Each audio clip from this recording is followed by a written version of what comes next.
E hoje o nosso tema da palavra vai ser sobre o deserto. Vai ser lições do deserto. O que o deserto pode trazer como lição para nossas vidas? E antes, eu queria explicar para vocês o que geograficamente significa um deserto. A mãe me corrige que a minha mãe é professora de geografia. Não posso fazer feio, gente, pelo amor de Deus. O deserto, geograficamente, ele é uma zona árida, seca. Chove irregularmente. Então, às vezes chove, às vezes não. Às vezes é muito frio à noite, muito frio. Às vezes é muito quente durante o dia. Então, ele é totalmente irregular. O deserto, ele é completamente irregular. Esse é o deserto geográfico. E o deserto na Bíblia? O deserto na Bíblia, ele é um lugar essencial para nós cristãos. E por que eu te digo isso? Porque o deserto cristão, onde a gente passa por provações, são justamente testes onde Deus nos coloca à prova para poder nos aprovar. Quanto tempo dura esse deserto? Não sei, isso é muito individual. Cada um vai passar por um deserto diferente em diferentes áreas de sua vida.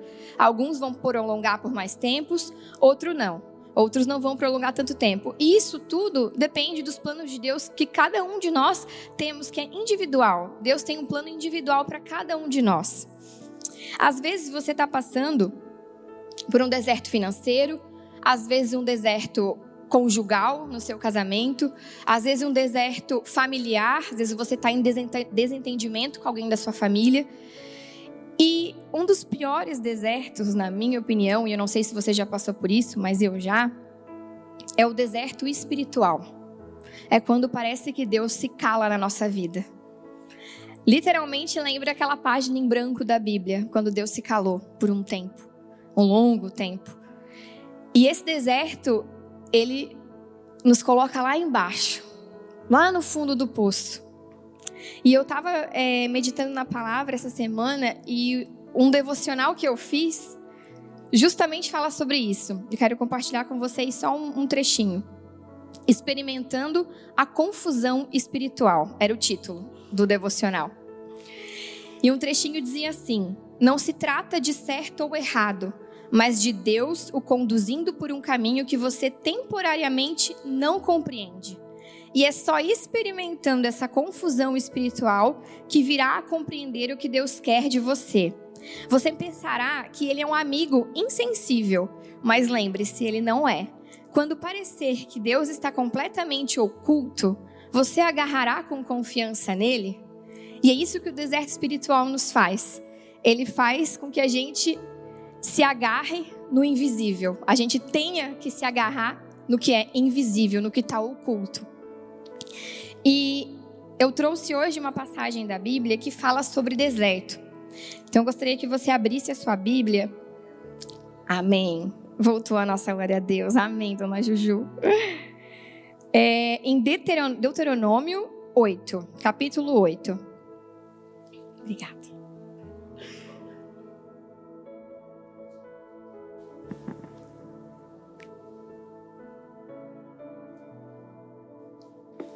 Acharam?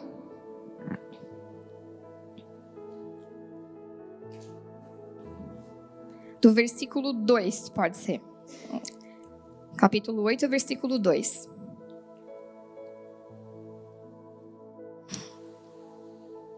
Amém? Dá um glória a Deus quem já achou. Então vamos ler lá.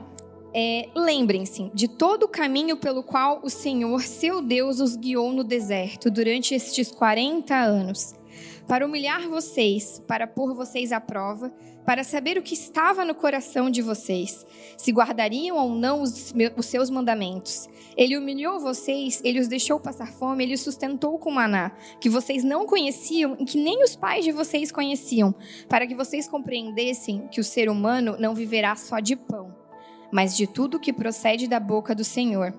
Durante esses 40 anos, as roupas que vocês usavam não envelheceram e os seus pés não ficaram inchados. Portanto, saibam em seu coração que ainda como o homem disciplina o seu filho, assim o Senhor, seu Deus, disciplina vocês. Queridos, essa história eu vou trazer um pouquinho mais ali a fundo com vocês, em Êxodo 12:31, que foi quando Moisés e o povo de Israel saiu de Egito para a terra prometida. Deixa eu pegar aqui, ó. Lá em Êxodo 12, versículo 31. Quem governava o Egito era Faraó, e Moisés foi levantado por Deus para poder propagar o evangelho e falar com o povo de Israel. E no governo de Faraó, Deus lançou 10 pragas. Então, na última praga, na 10ª praga, foi a morte dos primogênitos. Então, o Senhor mandou matar todos os primogênitos da terra do Egito. Só que Moisés chamou o povo, todos os anciãos de Israel antes, e falou para colocar o sangue do cordeiro na porta, que assim o Senhor pularia, não mataria esses primogênitos. E o que aconteceu? Desde o primogênito de Faraó, que assentava no trono, até o primogênito do prisioneiro que estava na cadeia, e todos os primogênitos de todos os animais morreram. Deus matou todos eles. Então, naquela noite, Faraó chamou Moisés e Arão e disse: levantem e saiam do meio do meu povo, vocês e os filhos de Israel. Vão e adorem o Senhor como vocês disserem. Levem também com vocês as suas ovelhas, o seu gado, como vocês pediram. Vão embora e abençoem também a mim. Então, Faraó expulsou Moisés e o povo de Israel do Egito. E aí, começa uma longa caminhada. Lá em Êxodo 15, 16, capítulo 15, capítulo 16, vai relatando sobre essa caminhada, sobre como o povo reclama e murmura o tempo inteiro. E Moisés, coitado de Moisés, eu tenho pena dele, porque toda hora ele aguentava essas murmurações e falava para Deus: Deus, o povo está murmurando de novo. E Deus não deixava faltar nada nessa longa caminhada. Você pensa, você vai sair da sua terra, lá do Egito, da terra, e em direção à terra prometida. Você literalmente pega as suas coisas, vai saindo como se fosse uma caminhada, né? E o povo estava preocupado. O que nós vamos comer? O que nós vamos beber? O que nós vamos vestir? O que vai ser de nós nessa caminhada? E aí, na Bíblia, em Êxodo ainda 15, relata que o povo murmurou contra Moisés. E aí, o que vamos beber? Perguntavam para Moisés. Aí Moisés clama ao Senhor, e o Senhor lhe mostrou um pedaço de madeira. Moisés jogou a madeira nas águas, e as águas se tornaram doces. As águas que eram amargas se tornaram doces para o povo poder beber. Aí o povo continua reclamando. Quando eles partiram de Elim, e toda a congregação dos filhos de Israel está em Êxodo 16, eles foram para o deserto de Sim. E aí no caminho, os filhos de Israel disseram a Moisés e Arão: quem nos dera, olha como o povo era ingrato, olha a ingratidão do povo. Quem nos dera tivéssemos morrido pela mão do Senhor na terra do Egito, quando estávamos sentados junto às panelas de carne e comíamos pão à vontade. Pois vocês nos trouxeram a este deserto a fim de matarem de fome toda essa multidão. Queridos, o povo não acreditava no Senhor, o povo não confiava, não entregava a sua vida a Ele. E toda hora o Senhor dizia a Moisés: eis que farei o chuveiro do céu o pão para vocês. E mais para frente, aí Moisés diz para Arão: cheguem-se à presença do Senhor, pois Ele está ouvindo a murmuração de vocês. E Deus ainda fala para Moisés: tenha ouvido as murmurações dos filhos de Israel. Diga-lhes: ao crepúsculo da tarde vocês comerão carne, pela manhã vocês comerão pão à vontade, e saberão que eu sou o Senhor seu Deus. Toda hora acontecia alguma coisa. O povo ficava com medo de faltar comida, faltar bebida, faltar roupa.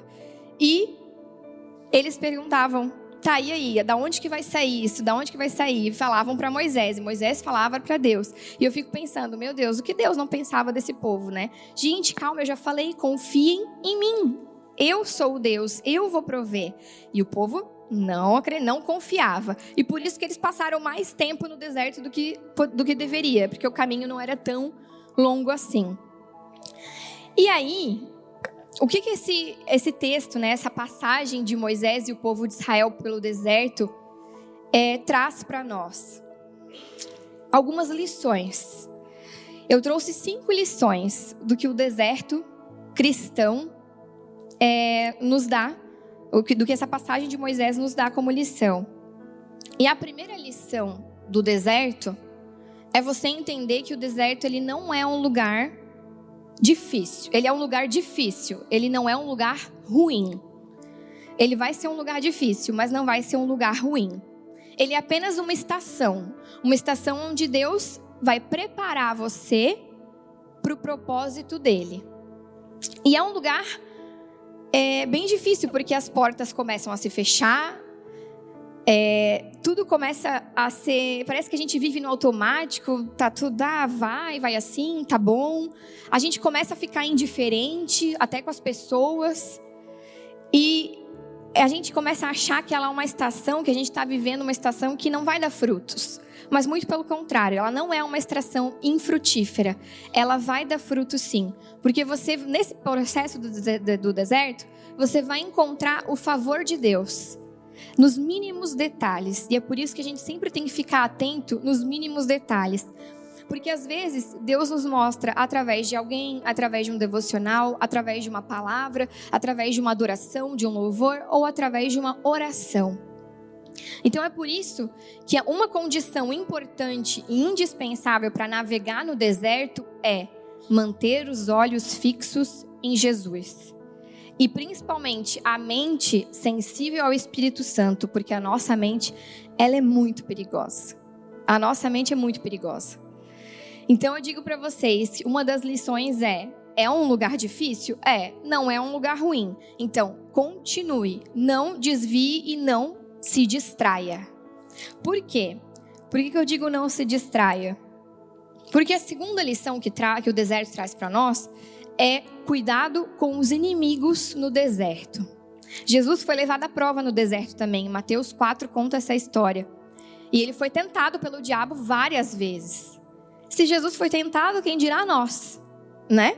Nós também seremos tentados. Também vai vir inimigos tentar nos perturbar. E às vezes esse inimigo pode ser até uma pessoa, mas pode ser você mesmo. A sua mente pode ser o seu inimigo e o seu pior inimigo. Por quê? O que o diabo vai querer? O que ele mais quer é que você perca a fé. Que você perca a esperança. Que você desacredite que existe um Deus todo-poderoso capaz de curar, capaz de fazer todas as coisas. Então ele vai querer fazer com que você desacredite da bondade e do favor de Deus na sua vida. Ele vai tentar te enfraquecer. E a pior coisa é a gente estar vivendo um momento difícil e se sentir fraco espiritualmente. Porque a nossa cabeça, ela é terrível. Ela nos começa a fazer pensar coisas ruins, às vezes até pensamentos suicidas, né? Pensamentos de separação do casamento, separação de famílias, brigas. E isso vai tudo te enfraquecer, porque você vai ver, meu Deus não está comigo. Mas não esqueça, você está no deserto. E principalmente no deserto, no tempo difícil, você tem uma espada para poder usar. E não é a sua força, não é seu braço. A sua espada é a palavra de Deus. É a Bíblia. Amém?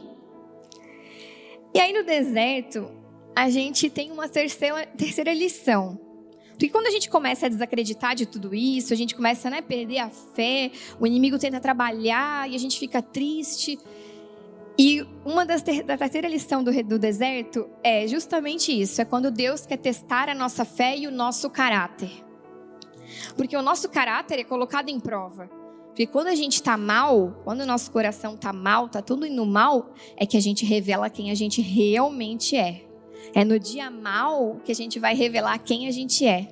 Se somos uma pessoa amargurada, se somos uma pessoa ruim, se só murmuramos, se só reclamamos, só falando mal do amigo, do outro, da família, enfim. É no dia mal que Deus testa o nosso caráter e a nossa fé. E a gente tem que tentar entender que o deserto é como se fosse uma fase, como se fosse um videogame. É uma fase para o próximo, é uma fase que nós vamos passar para a próxima fase. E nessa próxima fase é onde vem a vitória. E todos nós temos falhas. Nós somos imperfeitos, nós também falhamos. Às vezes desacreditamos de Deus, às vezes desacreditamos até da própria palavra. Mas é caminhando com Jesus, é continuando, é perseverando, que Ele começa a trazer a cura. E o mais profundo da sua alma vai sendo transformado. E não vai ser da noite para o dia. Não, porque isso não acontece da noite para o dia. Isso é um processo. Por isso que o deserto, ele dura um tempo indeterminado. Porque para cada um é diferente. Que bom que Deus fez cada um diferente e Deus tem planos diferentes para cada um de nós. É por isso que nós não podemos comparar a nossa vida com a do outro, porque o deserto de um é diferente do deserto do outro. Então nós não podemos comparar, nós não podemos querer viver a vida do outro, porque Deus tem planos individuais para cada um de nós. Então são nessas longas esperas do deserto, nesses longos períodos que a gente não sabe quando que vai passar esse deserto, é que Deus testa o nosso coração. Em 1 Pedro, capítulo 5, versículo 8 e 9 diz assim: estejam alertas e fiquem vigiando, porque o inimigo de vocês, o diabo, anda por aí como um leão que ruge, procurando alguém para devorar. Fiquem firmes na fé, enfrentem o diabo, porque vocês sabem que no mundo inteiro os seus irmãos na fé estão passando pelos mesmos sofrimentos. Aqui Deus também diz que o quê? Que também todo mundo passa por sofrimento, não é só você. Às vezes a gente acha que é só comigo que está vindo coisa ruim. E não. Então, o que a gente deve fazer? Parar e voltar para o lugar de origem. Qual é o lugar de origem? Ler a Bíblia, oração, adoração, o estudo, fazer um devocional e principalmente o que a Bíblia nos manda, congregar, estar em comunhão. Isso aqui, ser igreja, estar na igreja, é extremamente importante e essencial para a vida do cristão e principalmente quando estamos no deserto. Não deixem de vir, porque às vezes a gente está ruim, está mal. Deus já não me quer mesmo, eu já estou passando por um problema difícil, eu vou ficar em casa, ainda mais com essa chuvinha aí e esse friozinho. É isso que o inimigo quer de você. Então, não pare de buscar, por mais difícil, por mais que os seus olhos não estão vendo, porque a gente tem essa mania de querer que tudo seja visível e palpável, para a gente saber que existe, que está lá. Mas não, com Deus não é assim, com a palavra de Deus não é assim. Nós temos que ter primeiro convicção no nosso coração e ter fé, que Ele é o Deus de todas as coisas e Ele sabe o porquê que a gente está passando por isso, por mais que a gente não entenda por que a gente está passando. Mas tenho certeza que vai ter um para que estamos passando. A quarta lição do deserto é algo que vem já paralelo a esse teste de fé, que é o quê? A constância e a disciplina. Queridos, são duas palavras assim, constância e disciplina. Para tudo na sua vida, para tudo, você tem que ter constância e disciplina. Se você quer emagrecer, você vai ter que manter constância, ir para academia, né, fazer um exercício, se alimentar melhor, ver suas vitaminas, enfim. Você tem que ter constância e disciplina, senão você não emagrece. E aí, eu meditando na palavra, eu pensei, meu Deus, a gente é tão constante com algumas coisas na nossa vida e tão inconstantes na outra. E aí eu te confronto a pensar, quando você tem que sair para trabalhar, todo mundo é obrigado a sair para trabalhar porque a gente tem que, né, ter dinheiro para poder sobreviver, sustentar as famílias, né, nossa família. Então, por que você é tão constante na hora de ir no seu trabalho? Você acorda cedo, não sei, acorda lá, escova seus dentes, são coisas naturais que a gente faz constantemente. Bota roupa, sai para trabalhar, ou você trabalha em casa, pega seu notebook, começa a trabalhar, você tem horário para cumprir, né? Então, isso já é constante, porque você sabe que tem que acordar antes para poder chegar no horário. E por que a gente é tão inconstante na nossa vida em relação às coisas de Deus? Por que a gente sempre deixa para segundo plano, ou terceiro plano, ou quarto plano? Uma coisa que eu fiquei pensando, né? Por exemplo, ali as atletas nas Olimpíadas, as ginastas. Gente, para ganhar um ouro nas Olimpíadas, elas foram constantes e disciplinadas por muito tempo. Elas não fizeram isso de 2, 3 meses antes das Olimpíadas. Não, isso são anos. É trabalho de construção. São anos treinando, são anos se dedicando com alimentação, com exercício físico específico, com suplementação. Anos de preparação. Elas tiveram constância e disciplina para poder receber a medalha de ouro. E nós cristãos, aonde que é esse nosso treinamento? Onde que fica o nosso treinamento do cristão? Que não são nas Olimpíadas, né? São aonde? No deserto. O nosso treinamento cristão é no deserto. Ela é a nossa aprovação.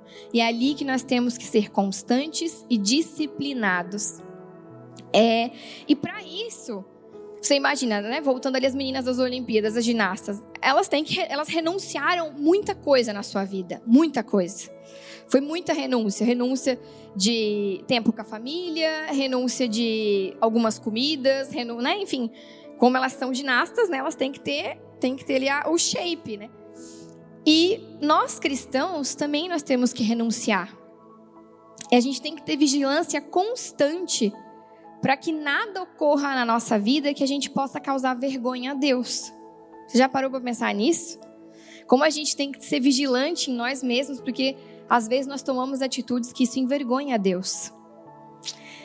E às vezes é preciso renunciar. Então, eu te digo uma coisa, seja intencional. A gente está na hora de reestabelecer as nossas prioridades, organizar o nosso tempo. Por quê? Porque às vezes a gente tem tempo mais na televisão. A gente fica, né, tempo na TV, a gente assiste aquela série, ou a gente fica muito tempo no celular, muito tempo no WhatsApp, no Instagram. Né? Hoje em dia tem muita coisa para comer o nosso tempo, né? Principalmente o celular e as redes sociais. Então está na hora da gente reestabelecer as prioridades. Talvez a primeira coisa que você deve fazer acordar é agradecer a Deus, é ler uma passagem da Bíblia, ler um devocional, ou a última coisa a se fazer. Enfim, você tem que organizar o seu tempo. Nós conseguimos fazer tudo. Basta organizar e colocar como prioridade. E em Salmos 81, versículo 13 ao 16, diz assim: Como gostaria que meu povo me ouvisse, que o povo de Israel me obedecesse. Eu derrotaria logo os seus inimigos e castigaria todos os seus adversários. Aqueles que me odeiam se curvariam diante de mim, e o castigo deles duraria para sempre. Mas a vocês eu daria o melhor trigo e os alimentaria com o mel do campo, até que ficassem satisfeitos. Queridos, eu penso, esse povo de Israel né, no deserto, se eles parassem de reclamar, de murmurar o tempo todo, de duvidar de Deus, eles não teriam passado por tanta coisa como passaram. Deus provou que Ele existe. Deus provou, Ele deu o pão, Ele deu a água, Ele deu o que beber, o que vestir, o que comer. Ele não deixou, como diz a palavra, não deixou os pés ficarem inchados. Você imagina caminhar por anos? Ele não deixou os pés ficarem inchados e o povo mesmo assim duvidava. O tempo todo duvidava de Deus. O quão triste é isso? E a gente faz isso hoje em dia. A gente duvida de Deus. A gente duvida do favor de Deus e do poder de Deus para transformar as nossas vidas. Isso, a gente tem que se envergonhar disso. Porque daí é no deserto que Deus nos traz a prova. Quem são meus filhos? Vocês realmente estão sendo meus filhos? Vocês realmente acreditam em mim? Vocês acreditam que eu existo? E a quinta lição que Deus me trouxe, né, depois dessa passagem de Moisés e o povo de Israel no deserto, é rendição e dependência. Ai, como se render é difícil. Como se render e se depender de Deus é difícil. A gente está acostumado a ter o controle de tudo. E convenhamos, às vezes é mais fácil, né, a gente saber o que vai acontecer, porque eu estou controlando, né?